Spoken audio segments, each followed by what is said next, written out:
Hello friends, नमस्कार।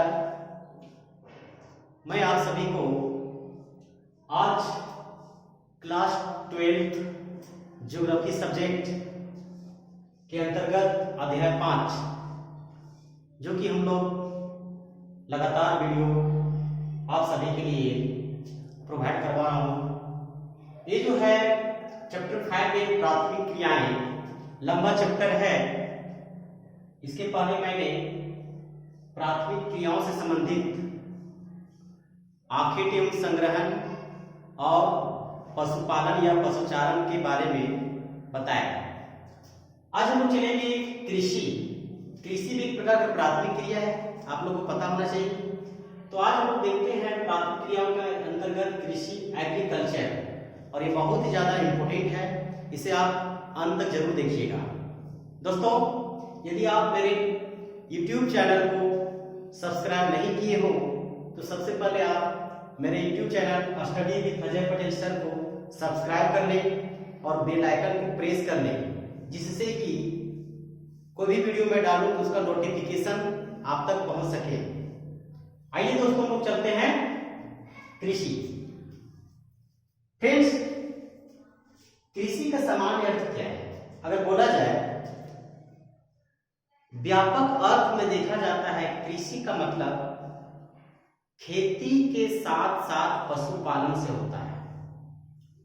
कृषि का सामान्य अर्थ अगर देखा जाए व्यापक अर्थ में कृषि का मतलब होता है फसलों के उत्पादन के साथ साथ पशुपालन।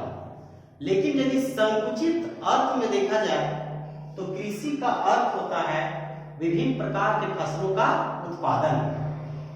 दोस्तों,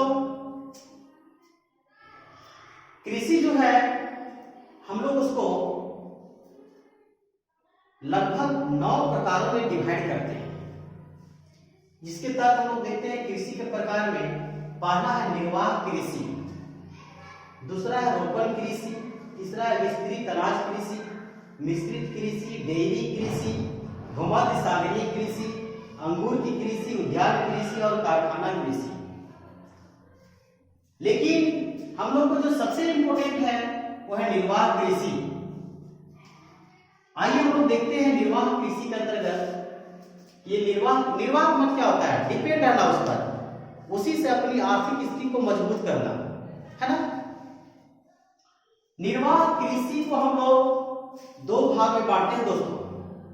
एक होता है आदिकालीन निर्वाह कृषि अथवा स्थानांतरित कृषि, और दूसरा होता है गहन निर्वाह कृषि। पहला क्या हुआ? स्थानांतरित कृषि, और दूसरा क्या हुआ? गहन निर्वाह कृषि। ये निर्वाह कृषि जो पहला पॉइंट है उसे हम लोग 2 भाग बांटते हैं, स्थानांतरित कृषि और गहन निर्वाह कृषि। अब आते हैं लोग स्थानांतरित कृषि से आप क्या समझते हैं? फ्रेंड्स, आपको मालूम होना चाहिए, जैसे नाम से उजागर हो रहा है, स्थानांतरित मतलब स्थान परिवर्तन। आदिकालीन मानव जो पहले से प्राचीन काल से ही देखा जाता है, सबसे पहले कृषि के अंतर्गत स्थानांतरित कृषि का ही प्रचलन हुआ था। आइए हम लोग इसके बारे में समझते हैं स्थानांतरित कृषि क्या है। स्थानांतरित कृषि का सामान्य अर्थ है दोस्तों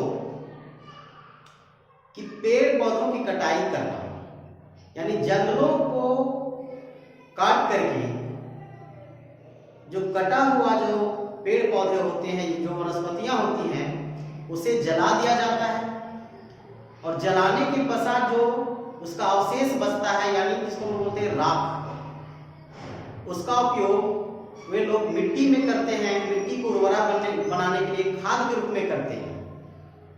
ये जो प्रक्रिया चलती रहती है और लोग उस जगह पर खेती करते हैं, और जब देखते हैं कि उस जगह जिस जगह पर ये लोग खेती करना प्रारंभ किए हैं वहां की मिट्टी की उर्वरा शक्ति कम हो गई है, तो लगभग 2 से 3 वर्ष, याद रखिएगा, 2 से 3 वर्षों के पश्चात उस जगह को ये लोग छोड़ देते हैं और दूसरे जगह पर जाकर के कृषि करने लगते हैं। अतः इसे स्थानांतरित कृषि कहते हैं। फ्रेंड्स, स्थानांतरित कृषि समझ में आ गया कि किसी जंगल को या उसमें पेड़ पौधे या वनस्पतियों को काट करके उसको जला दिया जाता है, और उससे जो अवशेष राख बचता है उसका उपयोग मिट्टी में उर्वरा शक्ति के रूप में, खाद के रूप में करते हैं। और यह लगभग 2 से 3 वर्षों तक किया जाता है। जब इसकी मिट्टी की उर्वरा क्षमता घट जाती है तो उस स्थान को छोड़ करके ये दूसरे जगह पर चले जाते हैं। इस कारण से इसे हम लोग क्या बोलते हैं, स्थानांतरित कृषि। लेकिन फ्रेंड्स, विश्व के कुछ ही देशों में, विश्व के कुछ ही हिस्सों में, कुछ ही भागों पर स्थानांतरित कृषि की जाती है। आइए देखते हैं कहां पर स्थानांतरित कृषि की जाती है उसके बारे में। ये हम यहाँ पर महाद्वीप लिखे हैं, देश लिखे, स्थानांतरित कृषि के नाम लिखे हैं कि अलग अलग देश में या अलग अलग महाद्वीप में स्थानांतरित कृषि को अलग अलग नामों से जाना जाता है फ्रेंड्स।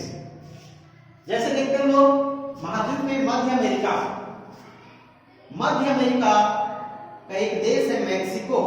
मैक्सिको में स्थानांतरित कृषि को कोबूत कहा जाता है। क्या बोला जाता है, कोबूत। और मध्य अमेरिका में एक है ग्वाटेमाला।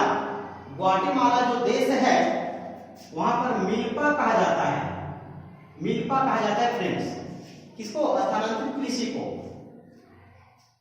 उसके बाद देखिए दक्षिण अमेरिका में, दक्षिण अमेरिका का जो देश है वेनेजुएला, इंपोर्टेंट है ये। वेनेजुएला में कोनको कहा जाता है और ब्राजील में रोका कहा जाता है। वेरी वेरी इंपोर्टेंट प्रश्न आता है दोस्तों 1 नंबर के लिए कि ब्राजील में स्थानांतरित कृषि को किस नाम से जाना जाता है। आंसर क्या होगा, रोका। वेनेजुएला में कोनको। आइए नेक्स्ट है अफ्रीका। अफ्रीका का एक देश है युगांडा। युगांडा में चीते मिनी कहा जाता है स्थानांतरित कृषि को। उसी तरह से अफ्रीका में कांगो एक देश है, याद रखिए कांगो एक देश है अफ्रीका में। कांगो एक नदी भी अफ्रीका में, याद रखिएगा। वही जो कांगो नदी है जो कि विषुवत रेखा को 2 बार काटती है दोस्तों, याद रखिएगा।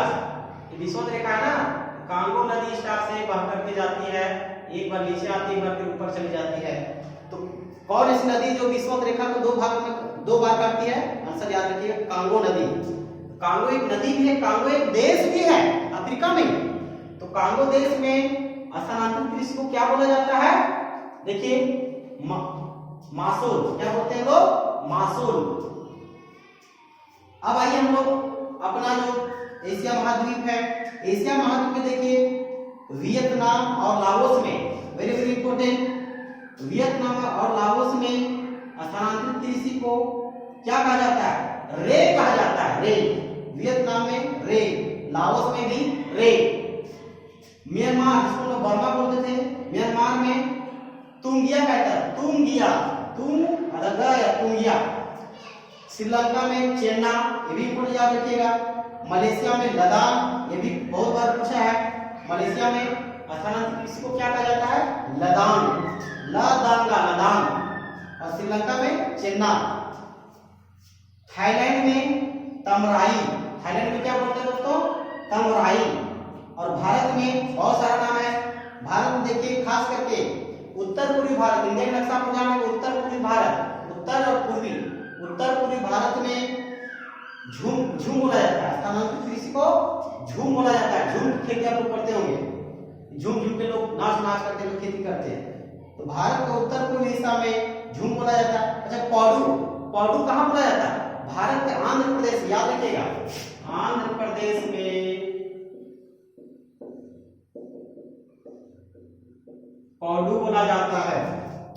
कुमारी कहाँ बोला जाता है, केरल में, केरल में स्थानांतरित कृषि को कुमारी बोला जाता है।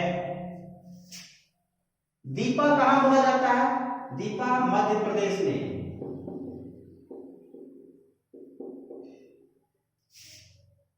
मध्य प्रदेश में दीपा बोला जाता है।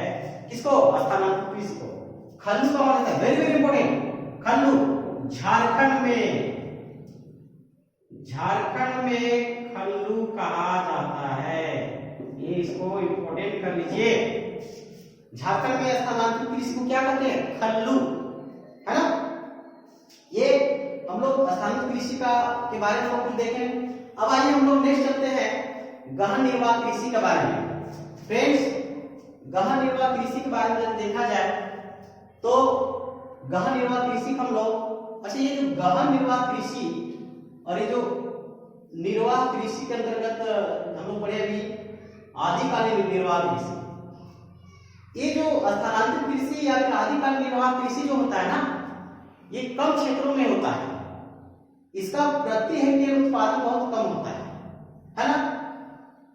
इसकी मिट्टी जो होती है उतना ज्यादा उर्वरता नहीं होती है। अच्छा, एक चीज और याद रखिएगा, स्थानांतरित कृषि के अंतर्गत इसका दोष होता है। क्या दोष है पता है? पहला दोष है कि मिट्टी की उपजाऊपन न होना, मिट्टी की उर्वरता में कमी होना पहला। दूसरा दोष है पर्यावरण असंतुलित होना, क्योंकि वनों की कटाई होती है तो पर्यावरण क्या होता है? असंतुलित होता है। याद रखिएगा, क्वेश्चन यदि पूछता है स्थानांतरित कृषि के दोषों को लिखिए, तो 2 दोष आपको लिखिएगा। पहला कि मिट्टी की उर्वरा शक्ति में कमी होना, दूसरा इसका दोष क्या है? वनों का विनाश करना, जिससे कि पर्यावरण बिगड़ जाता है, असंतुलित हो जाता है ना। अब देखते हैं हम लोग गहन निर्वाह कृषि। अच्छा, इसी बताइए गहन निर्वाह मतलब जहां पर ये कहां पर की जाती है गहन निर्वाह?